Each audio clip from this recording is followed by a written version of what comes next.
Hello everyone. सो हम पढ़ रहे थे learning rate. Okay. And learning rate में आपको मैंने बताया कि ईटा बोलो चाहे अल्फा बोलो, whatever you want to say you can. ये भाई कंट्रोल कर रहा है। किस चीज को कंट्रोल कर रहा है? ये आपके जो पैरामीटर्स, ओके, उनको कंट्रोल कर रहा है। ठीक। क्योंकि आपके पैरामीटर हो रहे हैं अपडेट। ठीक है।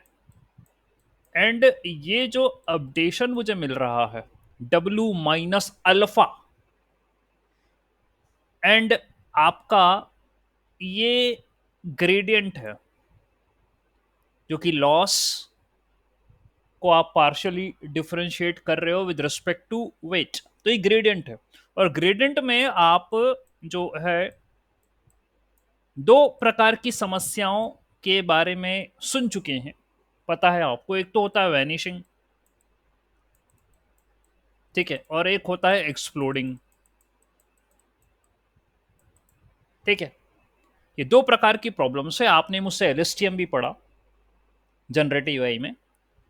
एंड वहाँ पर हमने समझा कि वेनिशिंग ग्रेडियंट डिसेंट में आपको जैसे जैसे हम आगे बढ़ते चले जाएंगे,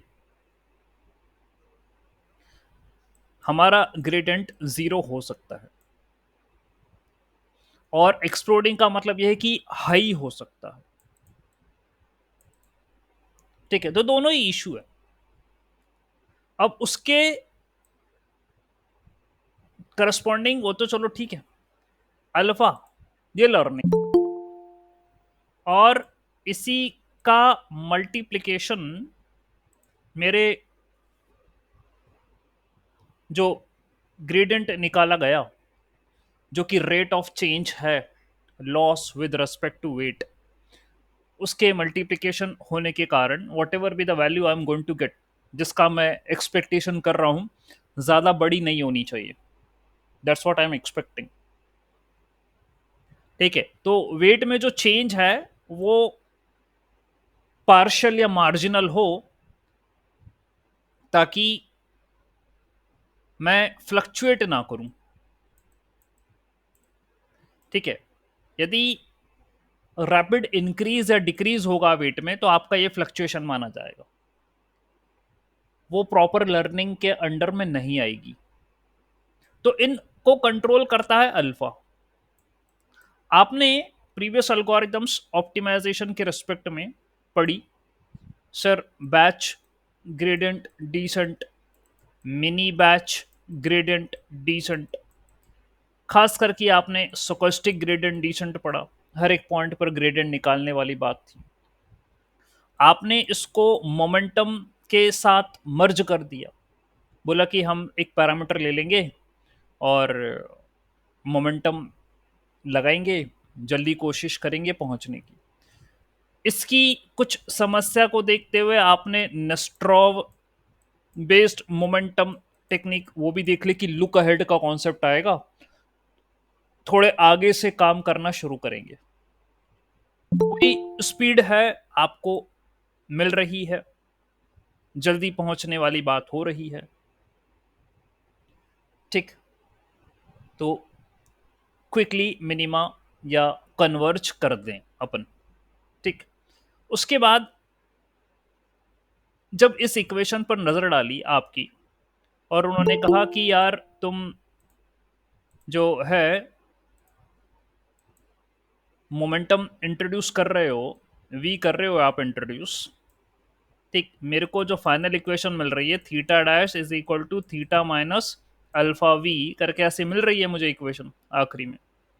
मोमेंटम आप लेकर आ गए, पैरामीटर हो गया आपके पास। तो एडिशनल पैरामीटर हुआ ना ये वी और बीटा। अब और कुछ चेंजेस करना है आपको, तो ये आप क्या लॉजिक लगाओगे?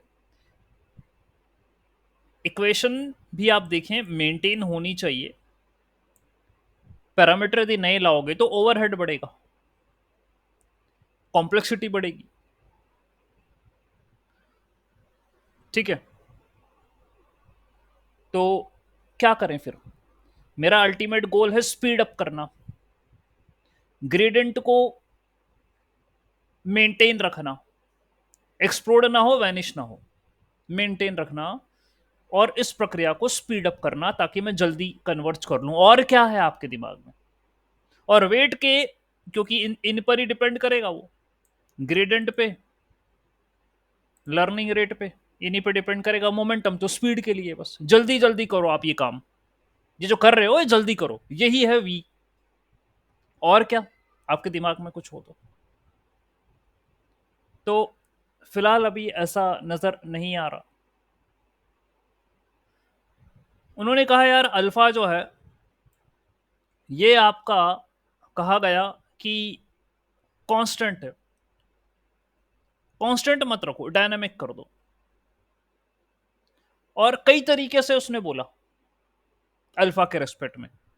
Now let me share my entire screen. जो प्रीवियस क्लास में पढ़ा था, हर एक टर्म के बारे में पढ़ा था आपने कि क्या कर सकते हैं अल्फा के साथ। ये था, देखिए, आपसे अल्फा को उसकी जो कॉमनली यूज होते हैं, जैसे कांस्टेंट है, ये तो लेकर चलते ही हैं। टाइम बेस्ड भी है, जिसमें आपने डीके रेट ये ऐड अप कर दिया, स्टेप डीके भी कर दिया आपने, ये फॉर्मूला है। तो learning rate equal to learning rate into decay rate. तो टाइम बेस्ड भी है, स्टेप डीके भी है, एक्सपोनेंशियल डीके भी है, यानी लर्निंग रेट को एक्सपोनेंशियली आप बढ़ाएं घटाएं, जो भी है यार, ई की पावर में। अबे आपका लॉजिक क्या बोलता है? इतना तो उन्होंने रिसर्च करके रख दिया आपके सामने कि अल्फा की वैल्यू या तो कांस्टेंट रहे, ठीक है, या इंक्रीज करे, एक्सपोनेंशियली करे, पॉलिनोमियल के ट्रेंड को फॉलो करे, या स्टेप वाइज करे। तुम देख लो भाई क्या करना है आपको लर्निंग रेट का। और ऐसा होता है ना कि जैसे जैसे अपन आगे बढ़ते चले जाते हैं, ठीक है, जैसे जैसे अपन आगे बढ़ते चले जाते हैं, तो अल्फा जो है वो सेम रखने का, उन्होंने, जो रिसर्चर्स हैं हमारे, उन्होंने सोचा यार ये वैलिड नहीं बैठता। जैसे जैसे ग्रेडियंट्स कैलकुलेट हो गए, आप उनको एड ऑन करते चले जा रहे हो, कंसिडर कर रहे हो, तो सेम रखने का लॉजिक जो है उनको ठीक नहीं लगा।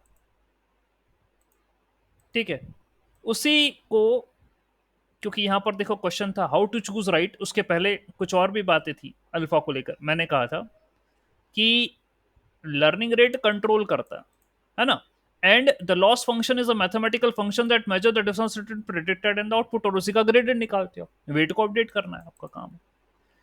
तो लर्निंग रेट डिटरमाइन करेगा how fast and how slow your model learn. और ज्यादा लर्निंग रेट ओवरशूट कर देगा, स्लो लर्निंग रेट डाइवर्जेंस में अच्छा तो चलेगा लेकिन स्टक भी कर सकता है। तो लर्निंग रेट एक अप्रोप्रिएट होना चाहिए।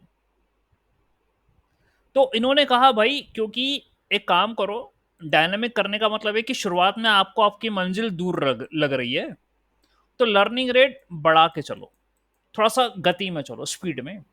और जब आप कवर कर लो टाइम, तो फिर उसको धीरे धीरे कम कर देना, स्लो कर देना, तो ये डायनामिक हो जाएगा।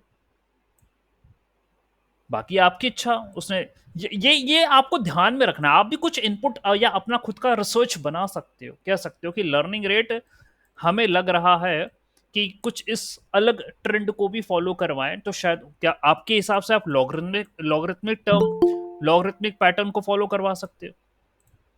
That's also one of the chance. आप जब एक्सपोनेंशियल कर रहे हो तो लॉगरिथम से क्यों नहीं कर सकते? लेकिन उसमें ध्यान रखना नेगेटिव नहीं होना चाहिए। ठीक है, it's up to you and you can check whether it is working good or not. You just write, make your any of the mathematical formula। इससे क्या फायदा हो सकता है? ठीक है, बेसिक्स पे ध्यान देना पड़ेगा।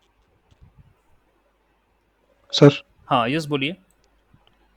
सर कोड का पूछना था, जब हम कोड में hmm, optimiser is equals to Adam. Adam Adam लिखते हैं, हाँ हाँ, तो कभी कभी हम लर्निंग रेट भी उसको प्रोवाइड बिल्कुल करते हैं बिल्कुल करते हो। 0.0। Optimiser equal to Adam, bracket में लिखते थे learning underscore rate equal to 0.01, बिल्कुल करते हैं।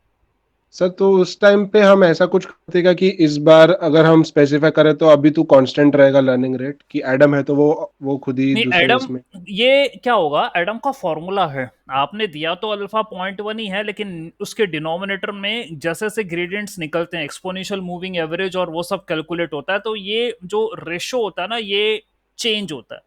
यहाँ लर्निंग रेट तो 0.01 से ही शुरू हुआ है वो, ठीक है, इनिशियल वैल्यू यही है उसकी।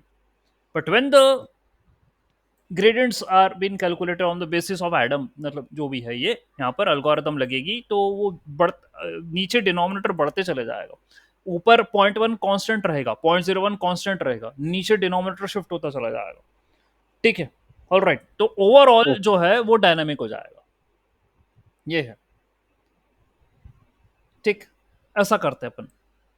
तो एडम में ये वही तो मुझे पढ़ाना है। आपके पास जो अल्गोरिदम्स हैं, एडा ग्रेड, एडा डेल्टा, आरएमएस, प्रॉप, एडम, इन सब में डायनामिक लर्निंग रेट है, एक जैसा नहीं, ठीक है। ये जितने भी ऑप्टिमाइजेशन अल्गोरिदम है, इसी पर फोकस करना है मुझे, इन्हीं को बताना चाह रहा था। All the optimisation algorithms are having the grad and descent learning rate for different parameters in the model, and it is dynamic in nature, adaptive होता है ये। इसका नाम ही यही है, adaptive gradient algorithm, Adagrad, ठीक है। यहां पर लर्निंग रेट जो है for each parameter by scaling it inversely with historical sum of square of the gradients. Adagrad में जो लर्निंग रेट होता है वो इनवर्सली प्रोपोर्शनल होता है sum of the squares of the gradients उसके, यानी ये काम करता है एडा ग्रेड। उन्होंने कहा कि भाई ये जो लर्निंग रेट है alpha, that is directly proportional to one of the 1 upon square of the gradients, ठीक है, ये बोल रहा है वो, and so on, okay. Sum of the square of the gradients वो भी इनवर्सली प्रोपोर्शनल, ऐसा करो एडा ग्रेड के अंदर। It maintains per parameter learning rate that decrease, obviously decrease ही होगा ना, जैसे जैसे अपना बढ़ते चला जाएगा आगे, लर्निंग ग्रेडेड निकलते चले जाएंगे, नीचे सम ऑफ द स्क्वायर से वो बढ़ते चला जाएगा, लर्निंग रेट जो है वो डिक्रीज होता चला जाएगा। तो उनका लॉजिक ये था भाई, शुरुआत में गति रखो, बाद में जैसे जैसे आप अपने गोल के पास पहुंच रहे हो ना, धीरे हो जाना। क्यों? क्योंकि मुझे परफेक्टली कन्वर्ज करना है। तो उन्होंने गलत नहीं सोचा, सही सोच रहे हो। आपने जब नेस्ट्रो देखा तो नेस्ट्रो में ये तो था कि मोमेंटम भाई वो कहीं भी उछल कूद कर रहा, ऑसिलेशन मार रहा अननेसेसरी वाले, तो नेस्ट्रो लगाकर आपने लुक अहेड देके उसको रोकने की कोशिश करी, ठीक है। उसी तरीके से अब ये कह रहे हैं कि हम जैसे जैसे करीब आएंगे अपने टारगेट के, हम जैसे लर्निंग रेट कम कर देंगे, धीरे धीरे कन्वर्ज करेंगे। तो फायदा क्या हो गया? Well suited for sparse data, the problems with varying importance of feature, जहां पर जीरो ज्यादा हो और वो हो, ठीक है, तो वहां पर ये ठीक है। क्यों? क्योंकि यदि तुम्हारे पास स्पार्स डेटा है, जीरो ज्यादा है, तुम वहां भी यदि सेम लर्निंग रेट रखोगे तो यार फिर तो काय के लिए टाइम खोटी कर रहे हो।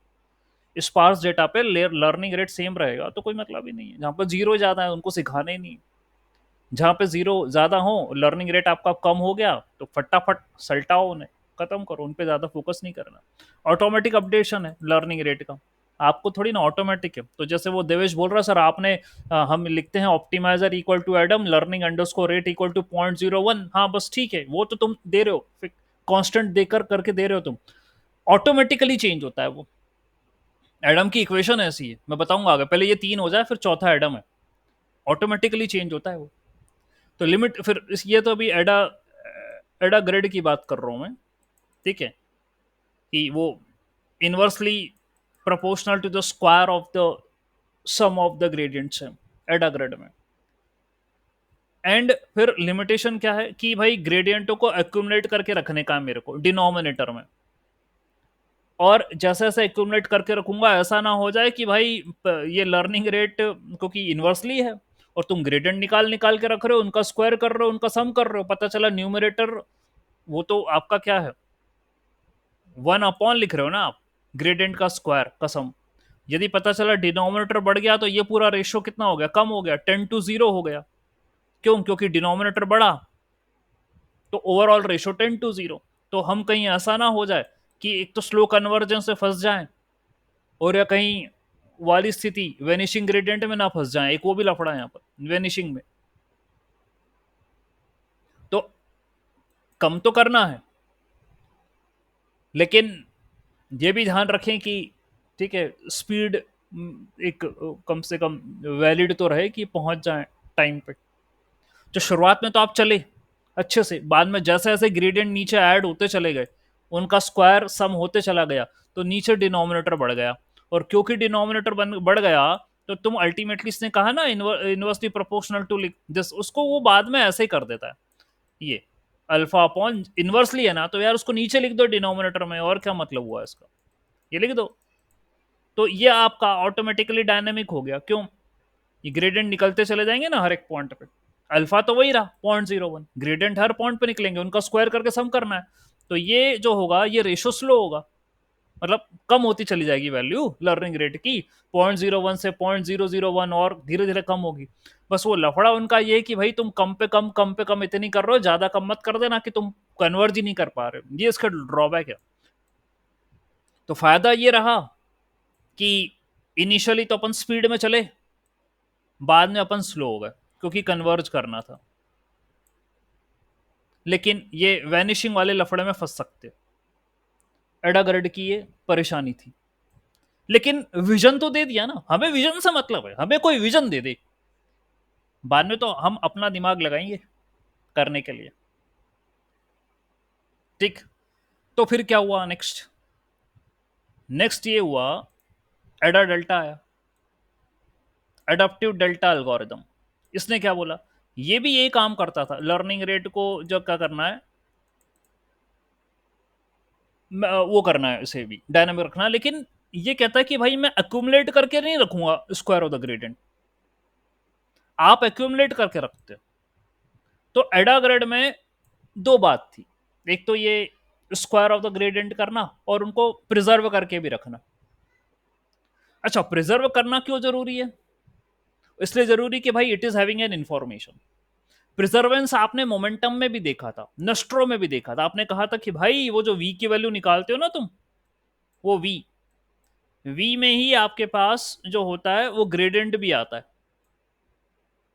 क्या लिखते थे आप वी निकालने के लिए? वी इक्वल टू बीटा, है ना, V equal to beta V, मतलब V dash equal to beta V plus 1 - beta into del L by del W, ये तो लिखते थे। और ये क्या है? ग्रेडियंट है। और ग्रेडियंट ऑब्वियसली जो भी उसकी वैल्यू इंपैक्ट तो कर रही है ना वी डैश को, तो यहां भी ग्रेडियंट प्रिजर्व हो रहे हैं। एडाग्रेड भी करता है, ठीक है, एडाग्रेड भी करता था कि भाई मैं डिनोमिनेटर में square sum of the square of the gradient करूंगा, प्रिजर्व करूंगा, ग्रेडियंट्स को संभाल के रखूंगा। एडा डेल्टा बोलता, एडा एडा डेल्टा बोलेगा अरे भाई यार तू तो ये क्या है, लफड़े धपड़े कर रहा है, मैं नहीं करूंगा, मैं प्रिजर्व नहीं करता, मैं एक्यूमुलेट नहीं करूंगा sum of the square gradient. I will maintain a running average of parameter updates to compute the adaptive learning rate। ये है, इसको कहते हैं एक्सपोनेंशियल मूविंग एवरेज। देखो आगे आएगा तो बताऊंगा। EMA, एक्सपोनेंशियल मूविंग एवरेज कहते हैं इसे। ठीक है, मैं ये रखूंगा, स्क्वायर ऑफ द ग्रेडियंट नहीं रखूंगा, EMA रखूंगा। ठीक, एडवांटेज ये हो गया कि handle the vanishing learning rate, यानी कि वो जो जीरो की तरफ जा रहा था उसको बचा लोगे। मैनुअल सेटिंग की तो आवश्यकता यहां भी नहीं है, खैर वो तो वहां भी नहीं थी। Tend to converge more efficiently in the later stages, आखिरी आखिरी तक आते आते आप कन्वर्ज कर जाओगे, ऐसा मानना है एडा डेल्टा के हिसाब से। उसने कहा कि भाई मैं एक्यूमुलेट नहीं करूंगा स्क्वायर ऑफ द ग्रेडियंट्स। बाकी तेरा जो कहना है वो मैं मानता हूं, अल्फा इनवर्सली प्रोपोर्शनल है ना स्क्वायर ऑफ द ग्रेडियंट का, ठीक है मानता हूं, लेकिन वो जो ग्रेडियंट निकल रहे हैं ना उनको एक्यूमुलेट नहीं करूंगा मैं। और डिटेल में बात होगी, अभी तो एक इंट्रोडक्शन है। ठीक है, तो उसके फायदे गिना दिए, कुछ नुकसान भी गिना दिए। बोला कि भाई ऐसा करने पर आपको एडिशनल हाइपर पैरामीटर जो कि डीके रेट है वो लगेगा, और मैं कुछ देर पहले ही बोला था कि पैरामीटर पे पैरामीटर बढ़ाओगे तो और समस्या, यहां लगेगा एडिशनल पैरामीटर जिसको डीके रेट बोलते हैं। ठीक है, हो सकता है गामा से रिप्रेजेंट करते हो। ठीक है, तो इसके बारे में ही पढ़ा। आरएमएस प्रॉप क्या बोलता है? Square of the gradients denominator में एक्यूमुलेट करूंगा। ये क्या बोलता है? एक्यूमुलेट नहीं करूंगा और डीके रेट लगाऊंगा। Ultimately it's going to calculate the exponential moving average. वो क्या होता है आगे बताऊंगा। RMS prop root mean square propagation, ये क्या होता है? इसने कहा कि भाई मेरा भी यही काम है, एडॉप्टिव लर्निंग रेट है ना। अब जितने भी पढ़ोगे ना उसमें लर्निंग रेट कभी फिक्स नहीं होगा, वो तो बदलेगा। ठीक है, ये एडा ग्रेड के हिसाब से होता है, but uses exponential moving average और the square gradients to adopt the learning rate. ये एक्सपोनेंशियल मूविंग एवरेज लेता है स्क्वायर ग्रेडियंट्स का, square gradients to adopt the learning rate. It is going to take exponential moving average लेगा ये। Exponential आएगा, वो भी टर्म है। और ये भी डीके रेट अप्लाई करता है to control the memory of past square gradients, preventing rapid decrease in the learning rate. यानी डीके रेट होगा और प्रीवियस जो अपने ग्रेडियंट्स निकले हैं, ठीक है, उसको ये कंट्रोल करेगा। Memory of the past square gradients, यानी कि आप का जो पहला वाला ग्रेडियंट है G1, और अभी आप G10 तक पहुंच चुके हो। G1, अब आप G10 तक पहुंच चुके हो, तो भाई वो उसका कहने का मतलब है कि G1 के प्रेफरेंस को मैं कम कर दूंगा। जो अभी करंट में निकले गए ग्रेडियंट्स हैं G9, G8, इनकी ज्यादा जानकारी रखूंगा। और क्योंकि जो पुराने हो चुके हैं, क्योंकि क्या हो रहा था, सबको एक्यूमुलेट करना है ना, सर पे वजन रखना,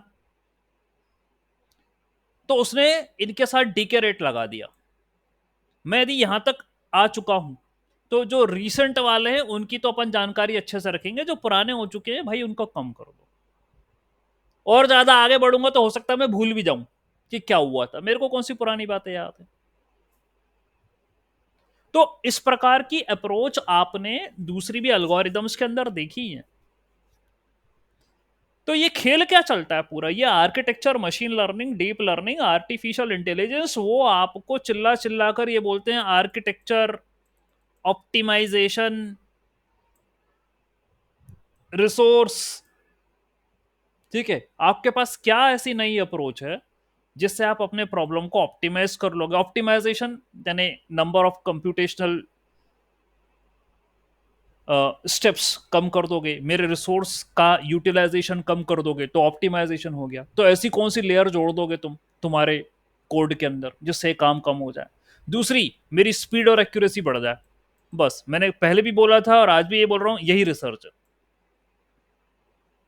आप यदि ऐसा आर्किटेक्चर निकाल के दे दो, ऐसी अप्रोच निकाल के दे दो जहां स्पीड एक्यूरेसी बढ़ जाए, ऑप्टिमाइजेशन हो जाए, बस आपका काम हो गया। ठीक है, तो इनसे ये बातें सीखने को मिलती है सब। तो कह रहा है भाई मैं तो मूविंग एवरेज लूंगा और डीके लूंगा, तो धीरे धीरे करके पुराने वाले ग्रेडियंट कमजोर पड़ जाएंगे। पूरों का जानकारी नहीं, तो अभी इंट्रोडक्शन करवा रहा हूं मैं आपको, और भी डिस्कशन होगा इस पे।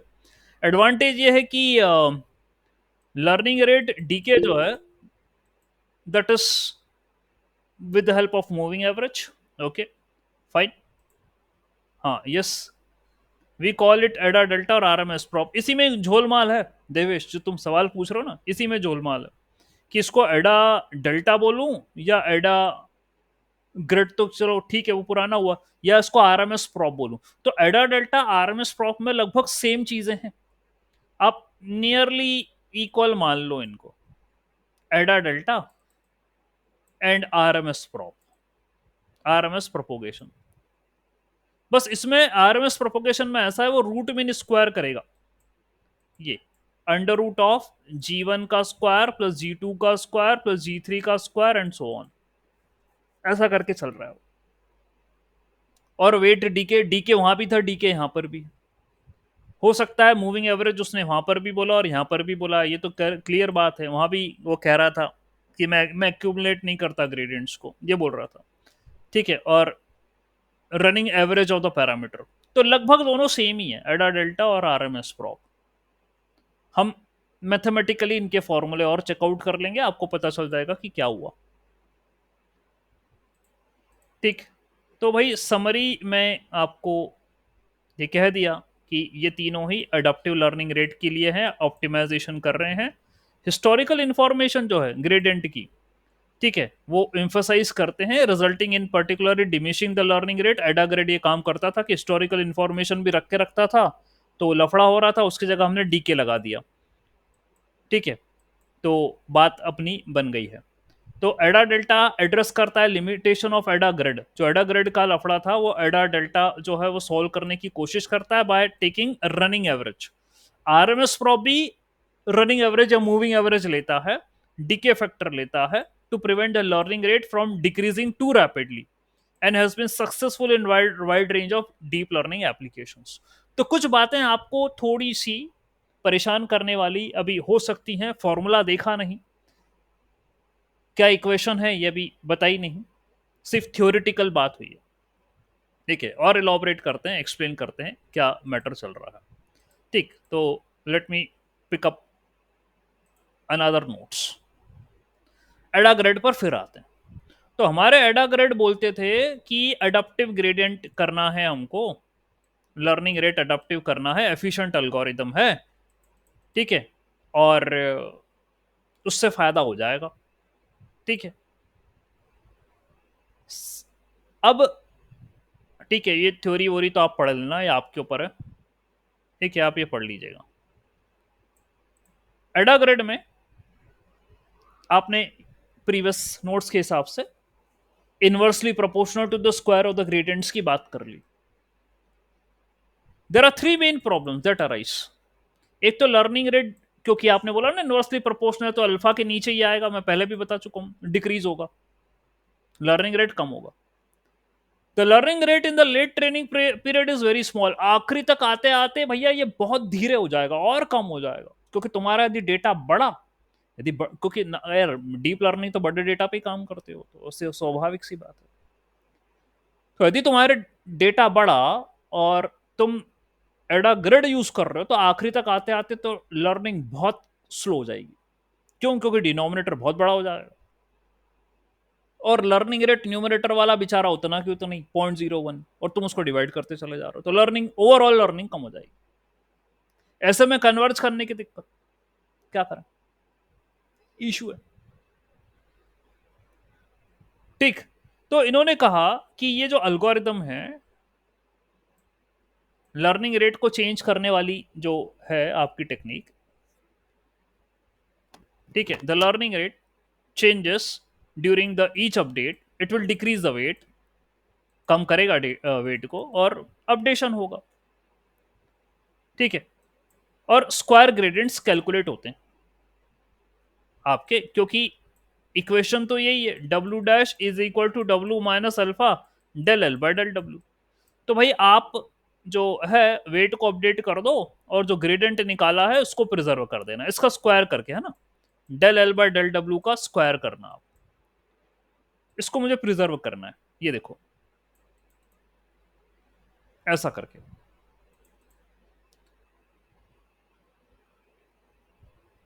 ओके, तो इसने कहा कैश न्यू कैश ओल्ड। तो अभी इनिशियली कैश में क्या है, what's present in the cache? Each weight has its own cache value which collects the square of the gradients up to the current point। तो आप को ऐसा देना पड़ेगा कि भाई अभी मैं पहले ही पॉइंट पर हूं, पहली बात हो रही है अभी, तो कैश में मेरे पास है del L by del W, अभी मेरे पास यही है कैश में। ठीक है, यही है, और यदि कुछ ना हो तो जीरो मान लेना अभी, you can suppose to give zero also, कि अभी कुछ नहीं है कैश में, तो जीरो ले लो। तो मेरे पास जो न्यू कैश है जिसमें ग्रेडियंट्स को एक्यूमुलेट करके चलना है मुझे, तो वो होगा del L by del W का होल स्क्वायर। मान लो पहले कुछ नहीं था, अब नया जो भी ग्रेडियंट निकला उसका होल स्क्वायर करो, तो G1 स्क्वायर। अब कैश में मेरे पास G1 स्क्वायर है, पहले वेट का ग्रेडियंट निकाल दिया और सब हो गया, ये कैश में मेरे पास है। इसी को यूज करो आप यहां पर, उसने कहा कि new weight equal to old weight plus alpha, that is a learning rate, divided by cache new plus epsilon, ठीक है, under root of this thing. तो वो कह रहा है कि भाई ऐसा है, जो वेट अपडेट होगा ना, that is equal to alpha under root of gradient का square plus epsilon dot del L by del W का होल स्क्वायर, ये ठीक है। होल स्क्वायर नहीं, del L by del W लिया, होल स्क्वायर नहीं करा भाई, होल स्क्वायर तो पूरा उसमें था, ठीक है, हटाओ। पहले क्या हुआ करता था, पहले ये हुआ करता था W dash is equal to W minus alpha del L by del W, तो ये तो अभी भी वही रहा, अल्फा भी अभी भी वही रहा, डब्ल्यू भी वही रहा, ये नीचे क्या आ गया, sum of the square of the gradients का रूट प्लस एप्सिलॉन। वो भैया एप्सिलॉन इसलिए दिया ताकि ये जीरो ना हो जाए, क्योंकि ये जीरो हो जाएगा तो अल्फा बाय जीरो इन्फिनिटी हो जाएगा, तो इन्फिनिटी कभी होता नहीं। तो इसने एक अल्फा, एक बहुत ही 0.0000001 minimum of the minimum value लेकर चल रहा है। तो एडा ग्रेड का सिर्फ इतना लॉजिक था कि भाई मेरे को अल्फा को डायनेमिक रखना है, तो इसके लिए मैं क्या करूंगा, मैं सम ऑफ द स्क्वायर ग्रेडियंट्स करूंगा। तो भाई पहला वाला निकला, पहला वाला ग्रेडियंट निकला, उसका स्क्वायर करके रख लिया। दूसरा वाला निकला तो उसको इसी में ही ऐड कर लिया। वो बोल रहा ना कैश कैश, तो कैश में क्या है, old gradient plus new gradient, ये कैश में। तो ओल्ड ग्रेडियंट है आपका, ठीक है, मान लो इनिशियली जीरो से चालू करा था, तो नया कैश में आया G1 स्क्वायर। अब फिर वापस से कैलकुलेट करोगे तो अब आया G2 स्क्वायर, प्लस अब तीसरा आएगा G3 स्क्वायर, फिर आएगा G4 स्क्वायर। तो कैश में आपको ये स्क्वायर ऑफ द ग्रेडियंट्स रखने, that's what you have to do, ठीक है। तो ये नीचे बोलते हैं ना कैश न्यू, कैश न्यू का मतलब ये G1 square, G2 square, G3 square, G4 square, G5 square, G6 करते चले जाओ, स्क्वायर ऑफ द ग्रेडियंट, बस। और कोई खेल नहीं है, इतना ही खेल। और ये एप्सिलॉन इसलिए दे दिया मिनिमम वैल्यू, ताकि जीरो ना हो डिनोमिनेटर, नहीं तो ये बेचारा इन्फिनिटी हो जाएगा। बस बात खत्म हुई। एडा ग्रेडन ने इतना ही बोला था कि मेरे को बदलना है ना अल्फा, तो मैं ग्रेडियंट के रेस्टोरेंट में बदल दूंगा, स्क्वायर सम कर दूंगा बस। वो डेफिनेशनों में इंट्रोडक्शन में अंडर रूट नहीं लिखा था भैया, जब फॉर्मूला देख लो तो अंडर रूट भी लगा देना। अब मुझसे सवाल पूछो आप, ये देखने के बाद अब पूछो मुझसे सवाल, क्या पूछना चाह रहे हो, क्या समझ में आया क्या नहीं आया,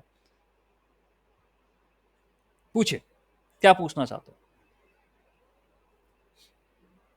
सिर्फ बात इतनी सी है कि ये सब स्क्वायर ऑफ द ग्रेडियंट्स कर रहा है, उनका सम ले रहा है बस, और डिनोमिनेटर में रख रहा है। इसके अलावा इसके पास कोई दूसरी टेक्निक नहीं थी, ये नया पैरामीटर नहीं इंट्रोड्यूस करना चाहता था, इसके पास जो था उसी को इस्तेमाल करना चाहता था। तो इसके पास ग्रेडियंट थे जो निकाले जा रहे थे, तो उन्हीं को इसने डिनोमिनेटर में करके इस पूरे को डायनामिक बना दिया।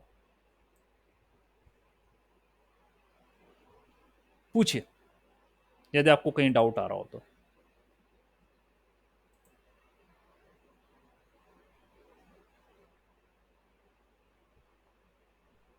ऑलराइट, ठीक है, यदि नहीं है कोई बात नहीं, आगे बढ़ते हैं। तो ये फॉर्मूला है, ये बोल रहा है कि लर्निंग रेट जो है चेंज हो रहा है during the training process constantly, ठीक है। And essentially what happen here is if the weight has been varying high updates, it's going to increase, तो learning rate will be lower, है ना, जैसे ग्रेडियंट बढ़ेगा और वो सारी चीज़ें, ठीक है, तो बढ़ते चला जाएगा वो, तो मेरा ओवरऑल डिक्रीज होता चला जाएगा वो रेशियो, है ना। तो बस उसका ध्यान रखना है। If the weight does not have significant update, its cash value is going to be very less, hence the learning rate will increase, forcing the bigger update। और यदि ग्रेडियंट में ज्यादा नहीं है, तो लर्निंग रेट, देखो इसमें वही लफड़ा, आपके पास जरूरी नहीं है कि ग्रेडियंट बढ़े। मान लो दो स्थिति बन रही है, आपने क्या लिखा, alpha upon sum of the square of the gradients ये लिखा, और रूट के साथ प्लस एप्सिलॉन कर दिया। दो स्थिति बनती है, यदि डिनोमिनेटर बढ़ रहा है या डिनोमिनेटर घट रहा है। यदि ये ग्रेडियंट्स की वैल्यू कम हो रही है तो सम स्क्वायर भी कम होगा, ऊपर से रूट अलग लगा रहे हो और कम हो जाएगा तो अल्फा बढ़ जाएगा, और अल्फा बढ़ गया तो आप जानते हो फ्लक्चुएशन वेट में, इधर का उधर हो जाएगा। ये एक समस्या। दूसरी समस्या ये कि मान लो चलो ग्रेडियंट बढ़ रहे हैं तो ओवरऑल रेशो ये घट जाएगा, और ये घट गया तो वेट के अंदर माइन्यूट टू माइन्यूट चेंज होंगे, तो मेरी कन्वर्जेंस की प्रक्रिया कम स्लो हो जाएगी, तो वो भी हो सकता है। तो आपने कहा था adaptive, adaptive in the sense मेरा लर्निंग ये जो है ये पूरा ये बढ़ भी सकता है और ये घट भी सकता है, डिपेंड कर रहा है कि ग्रेडियंट्स की क्या स्थिति चल रही है। इसके करस्पॉन्डिंग बात होगी, क्या स्थिति चल रही ग्रेडियंट्स की, तो बढ़ना घटना जो है वो संभव है यहां। ठीक है, अब देखिए जरूरी थोड़ा ना कि ग्रेडियंट भाई बढ़ते चले जाएंगे, कुछ भी हो सकता है, घट भी तो सकते हैं।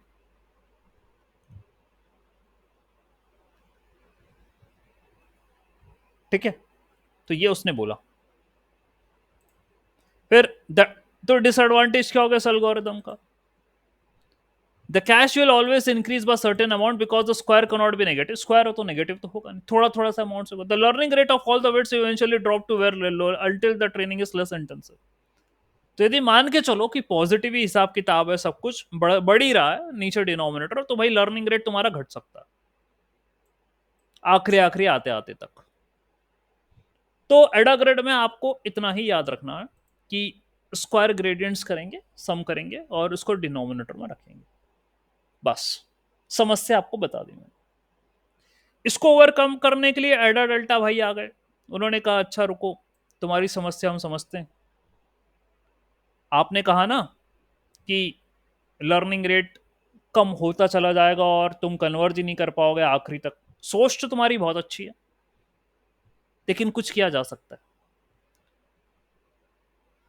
तो किया, उसने कहा कि यार तुम सारे ग्रेडियंट रखोगे, सभी को ऐड करोगे तो भाई तुम भारी पड़ जाओगे यार, जो पुराने हो चुके हैं उसका वेटेज कम करो यार, उसको उसकी प्रायोरिटी कम कर दो जो पुरानी हो गई। नई information is important, old information को, तभी उसने डीके करा। उसने बोला भाई तू ये पूरा की पूरा जीवन का लिए याद करके बैठा हुआ, तू 10 कदम आगे चला गया, तू G10 पर आ गया, तो तू जीवन पूरा काहे याद करके रख रहा है, इसका डीके कर देना यार, पार्शल रख ले, पूरी पूरी क्यों याद रख ले, तू पूरी याद रखेगा तो सम बढ़ेगा फिर, तो ओवरऑल ये ओवरऑल लर्निंग रेट कम हो जाएगा, तो तू कुछ डीके करके चल, पूरी मत याद रख, कुछ भूल जा, ऐसा कर, तो डीके रेट आ गया। तो एडा delta we do not set the default learning rate effective, और हम ये कह रहा है कि पास्ट ग्रेडियंट्स को मैं वो नहीं करूंगा। एडा ग्रेड की जो समस्याएं थी ये, वो एडा डेल्टा ठीक करने की बात कर रहा था। In Adadelta we don't have to set the default learning rate as we take the ratio of the running average. ठीक है, ये रनिंग एवरेज लेगा, तो उसका फॉर्मूला तो बता दो भैया, रनिंग एवरेज का क्या, ये रनिंग एवरेज का कुछ फॉर्मूला है, ये रहा ग्रेडियंट्स का रनिंग एवरेज का फॉर्मूला है। E G² इक्वल टू गाम, ये गामा मैं वही कह रहा था, ये डी के rate, gamma E G² T-1 plus 1 minus gamma GT²। इस पर देखो आगे न्यूमेरिकल भी बनता है तो मैं बताऊंगा। ठीक है, क्या कर रहा है ये, EMA that is called as exponential moving average, alpha is the smoothening factor, ये आपका कोई डेटा पॉइंट होगा और ये ET-1 प्रीवियस टाइम स्टेप होगा। अब आप स्मूथिंग फैक्टर बोल दो या डी के रेट बोलते हो, तुमको जो बोलना है बोल दो उसको, अल्फा और गामा सब सेम। तो मैं इसको लिख के बता रहा हूं क्या है ये। इसने कहा कि भाई तुम्हारी जो समस्या है सारे ग्रेडियंट को रखने वाली, मेरे को वो नहीं करना, मेरे को अक्यूमुलेट नहीं करना, आई डोंट अक्यूमुलेट ऑल। मैं लगाऊंगा EMA, moving average. This concept I will apply. तो ये क्या होता है, इसका फॉर्मूला ये है मूविंग एवरेज का, ये होता है ईटी, यानी कि current time step, exponential moving average at a current time step is equal to gamma decay. Decay ये भी कोई वैल्यू होगी, अपन एक हाइपर पैरामीटर जो देंगे, decay into exponential moving average of G square T minus one. पुराना वाला EM है gamma into exponential moving average G square T minus one. ये करंट टाइप स्टेप का है, ये प्रीवियस टाइम स्टेप का मूविंग एवरेज है, प्लस फिर क्या कहा इसने, प्लस है वन माइनस अल्फा यानी one minus gamma G T square. Okay, plus one minus gamma into G T square, gradient का स्क्वायर। ये है फॉर्मूला, ठीक है, वो ये अप्लाई करता है। तो अभी सर क्लियर नहीं हुआ, थोड़ा सा और आपको इलोबरेट करके बताना पड़ेगा तभी जाके क्लियर होगा। कुछ न्यूमेरिकल न्यूमेरिकल भी हो जाए तो ज्यादा अच्छा है, इसको लेकर होंगे। इसने क्या करा, गामा नाम का एक हाइपर पैरामीटर लिया जिसको डी के रेट बोल रहा है, उसकी वैल्यू ये कह रहा है 0.8 के आसपास मान लो, और इस तरीके से अपडेट करना पैरामीटर को, delta theta equal to minus eta G T one and theta T plus one equal to theta plus delta theta T जो ऊपर निकाला था, where eta is the decay. तो ग्रेडियंट को, ये क्या लिखा भाई, ग्रेडियंट को डीके के साथ मल्टीप्लाई करो, नहीं ये ईटा, और क्या हुआ, ईटा यही हुआ, ठीक है, ईटा लर्निंग रेट तो नहीं है, ध्यान देना। Gamma is set to the 0.8, that is your decay factor, ये यहां पर लिया eta minus eta into GT. और फिर ये तो अपनी ऐसा तो नहीं बेसिक इक्वेशन ही, ठीक है, मुझे तो अभी वही लग रही है basic equation, W dash equal to W minus alpha del L by del W, ये तो बेसिक इक्वेशन ही है आपकी, क्योंकि ईटा मेरे को देख के क्लियर हो गया ये लर्निंग रेट है ये ईटा। और एडा ग्रेड ऐसे काम करता था, मतलब ये एडा ग्रेड कोई बता रहा है ऐसे काम करता था, लेकिन तुमने क्या करा, you V simply replace the diagonal matrix GT by decay average, ये डीके एवरेज से कर दी replace, sum of the square से नहीं, डीके एवरेज से, एक्सपोनेंशियल मूविंग एवरेज से, ठीक है। तो एक्सपोनेंशियल मूविंग एवरेज से तुमने करी, और कोई बात यहां जो कहना चाह रहा है वो नहीं कहना चाह रहा है, यहां पे उसने कहानी खत्म करी। चलो अभी ऐसे खत्म नहीं होने देंगे, एडा डेल्टा पर फिर आते हैं, रुको। एडा डेल्टा जो है 2012 के अंदर रिसर्च पेपर आया है, सोचिए कितनी पुरानी बात है, अभी 12 साल पुराना रिसर्च है, adaptive learning rate method in 2012 given by Matthew. और क्या काम करा इसने, वही एक्सपोनेंशियल मूविंग एवरेज लेकर चल रहा है ये, वो पूरी नोट्स में यही चलेगा पूरा मेरे पास, ठीक है।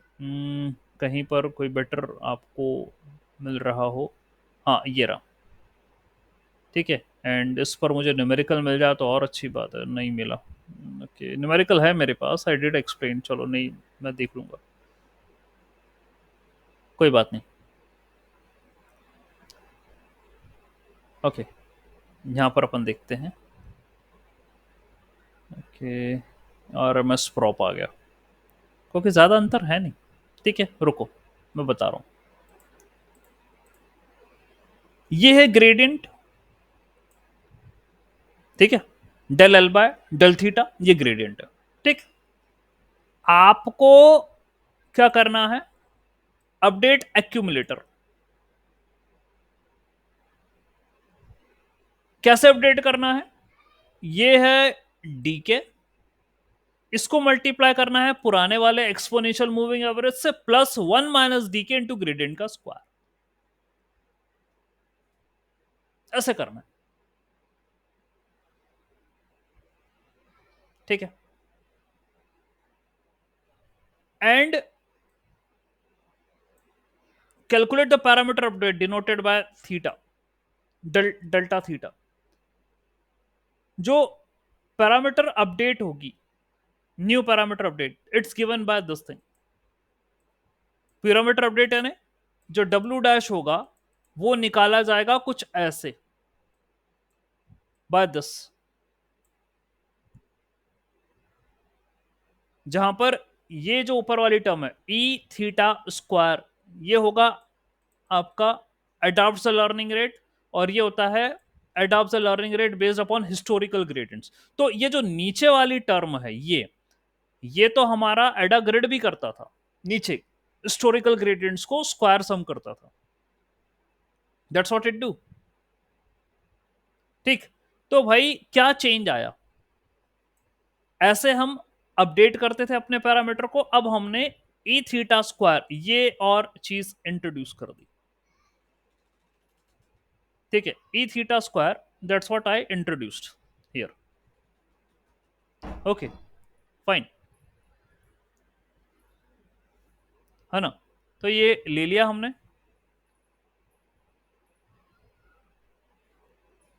क्या फायदा हो रहा है इससे? एडवांटेज की बात कर लेते हैं। It adopts the learning rate, making it less sensitive to your increase in the sum of the square of the gradients, जो कि कई इशू दे रहा था एडा ग्रेड के अंदर। स्टेबिलिटी मिल रही है आपको, आपका ऑटोमेटिक है, खुद से कुछ करना नहीं, ये तो वहां पर भी था। ओके, इतनी बात हुई।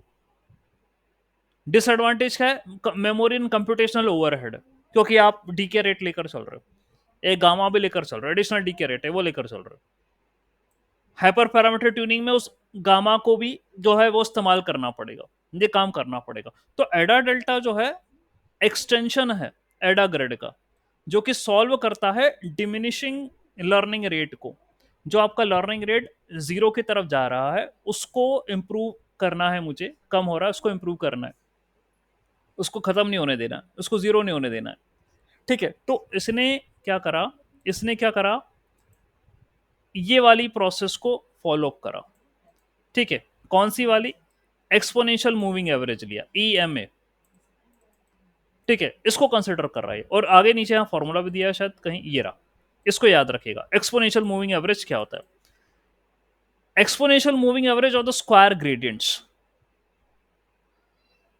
ठीक है, ऑफ द स्क्वायर ग्रेडियंट्स, ये वाला फॉर्मूला बार बार आ रहा है आपके सामने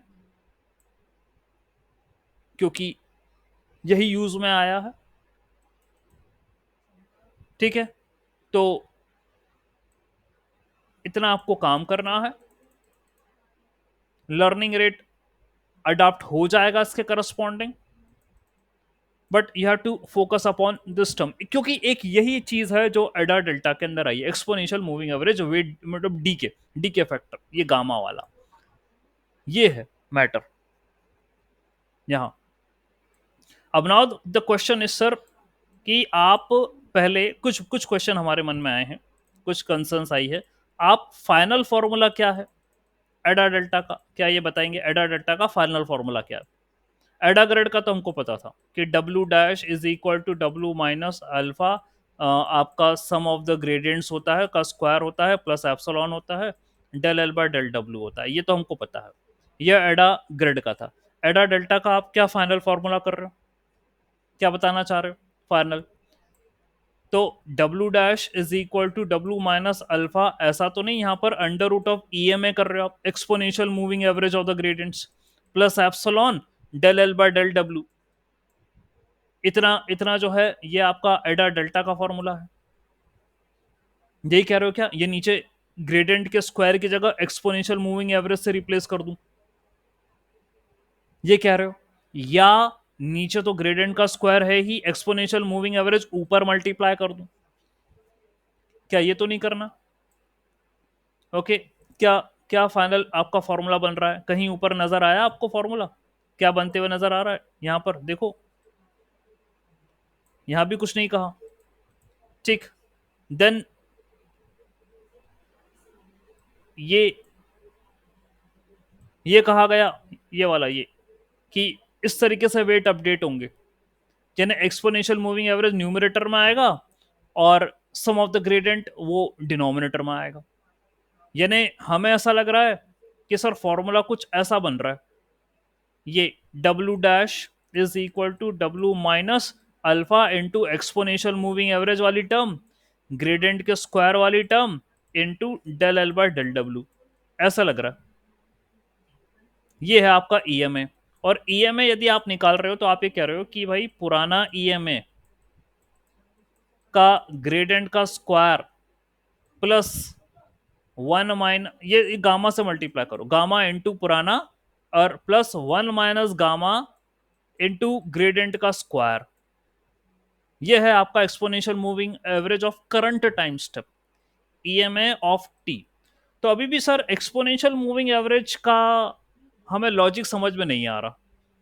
एक्सपोनेंशियल मूविंग एवरेज क्या है, इसके बारे में और कोई डिटेल, कि एक्सपोनेंशियल जो है आपका मूविंग एवरेज का फॉर्मूला क्या होता है, इसके बारे में कुछ बता पाएं, क्या हो सकता है?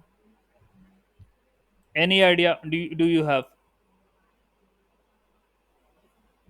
क्या हम लिख सकते हैं एक्सपोनेंशियल मूविंग एवरेज के बारे में, और क्या डेफिनेशन है एक्सपोनेंशियल मूविंग एवरेज की? ये आप जब टाइम सीरीज वगैरह भी करते हो वहां भी मूविंग एवरेज वगैरह कुछ लेते हो, रोलिंग रोलिंग मीन या रोलिंग एवरेज, कुछ ऐसा करते हैं आप? तो कुछ कॉन्सेप्ट्स वहां से जो है वो कंसिडर करे जाएं। तो एक्सपोनेंशियल मूविंग एवरेज एक टाइप का मूविंग एवरेज है। अब पहले तो सर मूविंग एवरेज बता दो, तभी तो अपन एक्सपोनेंशियल लिखेंगे सर, पहले मूविंग एवरेज तो पता चल जाए। तो खास करके आपको जो स्टॉक प्राइस प्रिडिक्शन वगैरह होता है ना, वहां पर ही अपन मूविंग एवरेज करते थे, रोलिंग करते थे अपन। ठीक है, तो आप क्या करते थे वहाँ कि सर मैं देख रहा हूँ यहाँ, ऐसे बनाते हैं, डेटा ले लेते हैं। ठीक है, रोलिंग एवरेज की बात करेंगे स्टॉक में। क्या करते थे आप कि सर जैसे मेरे पास एंट्री है यहाँ, ऐसे कुछ एंट्रीज में ले लेता हूँ। तो जैसे एक्स है, वाई है, जेड है, तो जैसे कोई एंट्री है ये 1 2 3 4, तो जैसे मैं क्या करूंगा यहाँ पर, I am going to take the average of these two value वैल्यू। ठीक है, ये यहाँ एंट्री कर दी, फिर अगली और वैल्यू ले ली, उसकी भी जो है हमने क्या करा, एवरेज ले लिया। सो दिस एवरेज, ये जो ले रहे हो आप, ठीक है, ये क्या कर रहा है, आपको क्या हेल्प कर रहा है? जैसे आप जो भी एंट्री लेते चले जा रहे हो, क्योंकि मेरी पहली वैल्यू बन रही, दूसरी एंट्री मेरी होगी 1 + 2 3, अगली मेरी एंट्री होगी 3 + 3 6, अगली मेरी एंट्री होगी 6 + 4 10। तो ये क्या हो रहा है, you are increasing the value by taking the further additions। आप यही फॉलो करते हो स्टॉक के अंदर, एक ट्रेंड को आइडेंटिफाई करने की कोशिश करते हो। ठीक है, कि मेरा ये ट्रेंड चल रहा है स्टॉक के अंदर। अभी यहां मैंने सम लिया है, मूविंग सम ले लिया या रोलिंग सम ले लिया, मूविंग एवरेज भी करते हैं कि यार ये कितनी वैल्यू आई है, अभी तो 1 है, ये कितनी आ गई 1 और 2, तो 1 + 2 दैट इज 3, 3/, क्योंकि 2 वैल्यू थी तो 3/2। अब कितना हो जाएगा, जो भी वैल्यू आई, फिर और ऐड करो, कितनी वैल्यू हो गई है, 3 वैल्यू हो गई, तो डिवाइडेड बाय 3, तो ये हो गया मूविंग एवरेज। ठीक है, तो काफी इंपॉर्टेंस है मूविंग एवरेज का। ठीक है, हम अर्थमेटिक मीन लेते हैं वैल्यूज का आगे की। ठीक है, और कोशिश करते हैं ट्रेंड को एनालाइज करने के लिए। ठीक है, ट्रेंड की बात करते हैं अपन, यही ट्रेंड अपन आइडेंटिफाई करना चाह रहे हैं अपने एडा डेल्टा के अंदर, कि क्या ट्रेंड चल रहा है ग्रेडियंट्स का, अभी का ग्रेडियंट क्या है, बाद का ग्रेडियंट क्या है। So instead of just taking the sum of the square, don't take this thing, आप मूविंग एवरेज लो इनका। ठीक है, सिर्फ directly sum of the gradients का स्क्वायर नहीं लेना। ठीक है, एक डीके फैक्टर ले लो। ओके, और उसके करस्पॉन्डिंग, जैसे अभी अपन ने करंट में मान के चला मूविंग एवरेज 0, तो गामा इंटू करंट वाला 0 plus 1 minus gamma into gradient का स्क्वायर, तो जो भी आएगा ग्रेडियंट का स्क्वायर जो भी आएगा वो आप ले लो। तो ये एक्सपोनेंशियल मूविंग एवरेज अभी करंट टाइम स्टेप का हो गया। अब आगे बढ़े, तो ये जो आया आपका ईएमटी वो यहां लिखना, गामा इंटू ईएमटी ये लिखना, प्लस 1 माइनस गामा इंटू अब ये ग्रेडियंट का स्क्वायर। ठीक है, मतलब ये यदि G1 था तो ये G2 है। अब इसका निकलो ईएमटी, ये T+1 टाइम स्टेप का हो गया। इसी तरीके से आपको कंटिन्यू करना है। तो आप ट्रेंड बनाने की कोशिश कर रहे हो, ट्रेंड एनालिसिस कर रहे हो एक्सपोनेंशियल मूविंग एवरेज से। इंपॉर्टेंट चीज है, एक नया लॉजिक आया देखने के लिए कि सम लेते हो तो दिक्कत आती है, तो हम ट्रेंड एनालिसिस करें डीके के साथ, तो फायदा ये होगा, एक्यूमुलेशन का मना करा था इसने कि हम एक्यूमुलेट नहीं करते हैं सारे ग्रेडियंट को, तो इससे देयर इज अ वेरिएशन इस फॉर्मूले से, क्योंकि डी के रेट से चेंज आएगा। और ये एडा ग्रिड से स्टेबल होगा, एडा डेल्टा। आरएमएस प्रॉप भी यही कर रहा है, आरएमएस प्रॉप भी कुछ इसी प्रकार की कलाकारी है। दोनों में कोई, मैं तो जब से पढ़ा रहा हूं मेरे को आरएमएस प्रॉप और इसमें कुछ अंतर नजर ही नहीं आया। वो रूट मीन स्क्वायर है आरएमएस, तो यहां भी तो रूट रूट भी तो कर रहे हैं फॉर्मूले में, रूट वगैरह कर रहे हैं। ठीक है, आएगा ही, कहाँ गया ये एडा डेल्टा, ये रूट वूट तो निकाल रहे हैं ना, तो लगभग वैसे ही है वो, कुछ ज्यादा मतलब मुझे कहीं चेंज लगेगा तो मैं अगली क्लास में क्लियर कर दूंगा कि यार इसमें ये चेंज आ रहा है, तो वैसे ही है लगभग। तो ये है आपका learning rate, learning rate adoption, ये आपने बदल दिया, लर्निंग रेट ये कर दिया। ओके, यस, आज द क्वेश्चन। सर कुछ स्टॉक वाला वेदर, हाँ डेटा पे अपन एक डेटा में अपना डमी डेटा बना लूंगा जहां पर मैं कोशिश करूंगा आपको बताने के लिए। ठीक है, I will make a dummy data, वहां पर अप्लाई करेंगे और कोशिश करेंगे कि क्या नजर आता है। ठीक है, क्या चेंज होता है। ठीक है, तो आपको इतना भी ध्यान रखना है एक्सपोनेंशियल मूविंग एवरेज में, ईएमए में, कि भाई ऐसा है, इनिशियली मान के चलो 0, नया जो निकालना होगा वो होगा गामा इंटू ईएमए करंट वाला जो कि 0 है, plus 1 minus gamma into gradient का स्क्वायर, बस। बाकी फिर वो काम होते चला जाएगा आगे। तो रोलिंग या मूविंग या जो भी तुम कहते हो है ना, स्टॉक में ये चीजें होती हैं, तो एवरेज लेकर चलो आप, कंसिस्टेंस वाला नहीं, एक एवरेज के साथ काम करो, just to have a trend analysis, इतनी बात है। ठीक है, आई नो अब क्या नए कॉन्सेप्ट आएंगे, अब डीप लर्निंग है तो भाई ऐसा तो नहीं कि एकदम से ठीक है सारी चीजें आपको क्लियर होंगी, थोड़ा थोड़ा टाइम लगेगा, धीरे धीरे करके एंड लेकिन सीख जाएंगे।